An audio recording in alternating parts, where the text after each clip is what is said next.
Welcome back to our study of apologetics. Today we are looking at Anselm's ontological argument for the existence of God. Now that's a mouthful, of course, and you might not recognize all of those words. So let's talk briefly about what this even is. This is one of the most famous arguments for God's existence from the history of the church. Anselm was the Archbishop of Canterbury about 1,000 years ago. So he lived. His dates are something like 1033 to 1109, something like that. So was born almost 1,000 years ago. He's famous for his book, "Why God Became Man," Cur Deus Homo, and so that's one of the books he's well known for about Christ's death on the cross and its significance. And then he also is famous for this argument that's called the ontological argument. The reason it's called the ontological argument, the word ontological comes from the Greek word ontos, which means being or existence. So this is an argument not only for God's existence, but also has to do with thinking about God's being, about what it would mean for this kind of being or this particular being to exist. And so it's a very different kind of argument than the argument Aquinas would later make, which we call the cosmological argument, because it's based on observations about the cosmos, looking at the way the universe works and then reasoning from that to the existence of God. Whereas Anselm is just sort of thinking about, okay, what is it like for God to exist, or what kind of being is God, and how can we reason about his existence? So that's why it's called ontological. It just has to do with being or existence. So I'm going to give you, in Anselm's own words, his argument in 5 steps. And then we will talk a little bit about what it means. And I just want to give you a heads up. If you've not encountered this argument before, the way that it's worded can sound very confusing at first.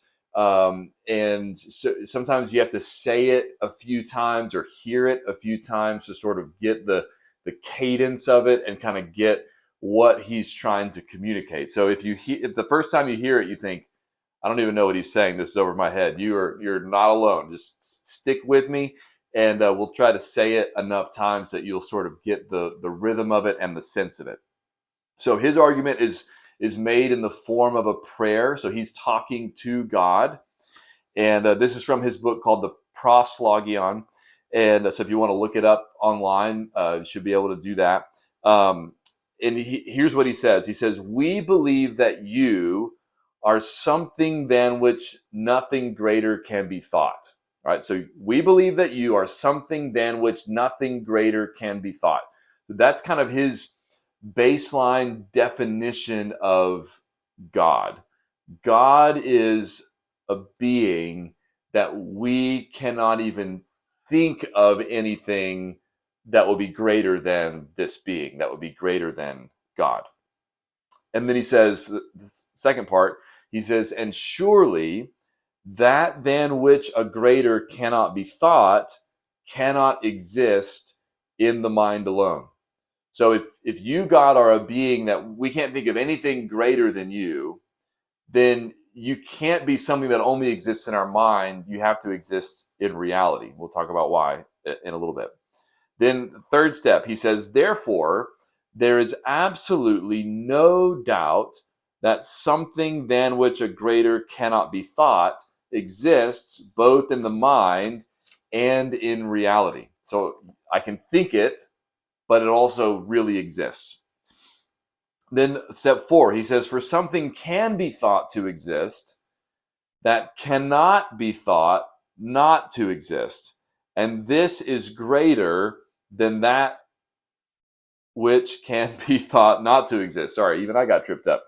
This is the part where people, I think, typically, even if they've been hanging in there the first 3 steps, I think at step 4, you start to go, wait, there's too many knots and negatives, and I'm losing it. So, but just bear with me. We're gonna come back, and it's gonna make more sense if it's not making sense yet. All right, and then last step, verse 5. Something then which a greater cannot be thought exists so truly then that it cannot be even thought not to exist. And you, Lord our God, are this being. Okay, what is he saying? All right, so let's go back to the first step. Again, he says, you are something greater than which nothing can be thought. So again, that's his sort of baseline definition of who God is, that God is a being that we can't imagine anything greater than. So if you stop to think about, how do we think about God? What is he like? Who is he? He's perfect, right? He's good. He's just. He's loving. Everything that is good to be, he is that all the way, all the time. There's nothing that you could think of that you could think, if we added that to God, he would be even better. That there's nothing that he lacks that would improve him, nothing that something else has that he doesn't have that we think, well, if he had that, he would be even greater. Right? Everything that it's good to have, he has, so that when we think about God, we can't even think of anything that would possibly be greater than him. That's the Christian idea of who God is. We might not phrase it that quite the way that Anselm is here, right? Something greater than which nothing can be thought. But that's what we mean when we talk about God, when we think about God. He's the greatest, he's perfect, right? He's not lacking anything, all those things. So then he says, surely that than which a greater cannot be thought cannot exist in the mind alone. So if God is the greatest possible being you could imagine or that you could think of, then he says he has to exist in reality and not just in our minds, because existing in reality is better than existing only in our minds. And if this being is greater than anything else we can think of, it wouldn't be greater if it didn't really exist. Right, so there's the proverb about like better a live dog than a dead lion. Right? What is that saying? Well, a lion is bigger, stronger, more powerful, more majestic in a sense than a dog. Right? It's one of the most powerful animals that there is. Right? But what good is a dead lion? It can't do anything, can't roar, can't fight, can't hunt, can't eat. But a dog is not as big, powerful, fierce, whatever as a lion, but better to be a live dog than a dead lion, right? Because to exist is better than not to exist. To be, that's what that's talking about. So like that's kind of what Anselm is saying here. If we imagine this greatest possible being in our minds, even if it's perfect, this being, but doesn't exist, that's not as good as a being that's 99% perfect, but does exist, because it's at least real, right? So if you take a very trivial example, what is better? Like the best cake you can imagine that doesn't actually exist, or the cake in front of you that does exist that's not perfect but it's really good, right? Which one would you rather have? The one that really exists. So he's saying if God is the greatest thing we can think of, the greatest being we can imagine, that being has to exist, has to really exist, not just in our minds but in reality. Otherwise it's not the greatest being we can think of. So that's what he's saying in step 3, right? Therefore, there is absolutely no doubt that something then which a greater cannot be thought exists both in the mind and in reality. And he's saying there's a sense in which you can't doubt that this being has to exist, because if it didn't exist, it wouldn't be great, or at least wouldn't be the greatest. That's really the heart of his argument. Then he goes on, part 4, he says, something can be thought to exist that cannot be thought not to exist, and this is greater than that which can be thought not to exist. So there are things that we can imagine not existing. They don't have to exist like dinosaurs. We can imagine them existing, we can imagine them not existing.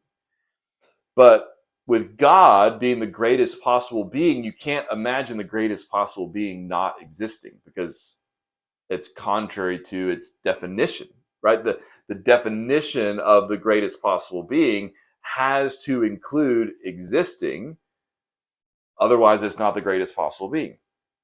That's why he concludes the fifth step: something then which a greater cannot be thought exists so truly then that it cannot be even thought not to exist.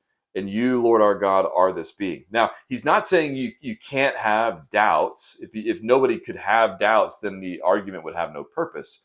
But what he's saying is if you think through the existence of God the way I'm trying to help you think through it, it's an inevitable conclusion that God exists. There's no logical way around it. If we start with the idea that God is something greater than which nothing can be thought, something greater than which nothing can be thought has to exist, not just in our minds, but in reality. Otherwise, it's not something greater than which nothing can be thought, but something else is greater. We can think of something greater. So that's his argument. Now, let me close with a couple of things. First of all, the way I think about arguments like Anselm's argument and Aquinas's argument that we'll hopefully look at another time, and other things like this is I think of these as tools. If it helps you, great. If it's not, put it away. Right. So if this argument is compelling to you, if it helps you, if it makes sense and grants sort of like a assurance and confidence, and you're like, yes, that I get that helps me believe I have good reason. It's rational. It makes sense to believe in God. It's not just some blind leap I'm taking, but like it's reasonable. It's rational. It makes sense to believe. If it helps you that way, great. If instead you're like, I don't get it, I don't think that helps, I'm not sure that argument works, I'm not persuaded by it, just set it aside. Don't worry about it. Because the second thing is, not all Christians who believe in God and believe that believing in God is rational, not all of them are persuaded by Anselm's argument. In fact, next time, Lord willing, what we're going to see is a man named Guanilo who responded to Anselm's argument, who was a monk who believed in God, but he just didn't find Anselm's argument compelling. And so he pushed back. He replied to Anselm with what we call the Lost Island argument. We'll see what that argument is and why he thought it undermined Anselm's argument. And then we'll see how Anselm responded to that.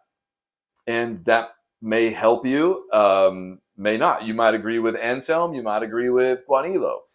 You might not agree with either one of them. Maybe you'll be more helped by the arguments from Aquinas. Those are the ones that I find more compelling and more persuasive.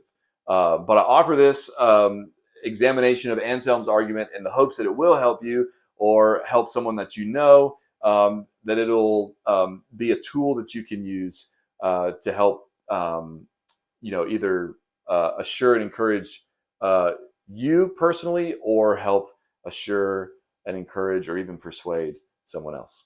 God bless.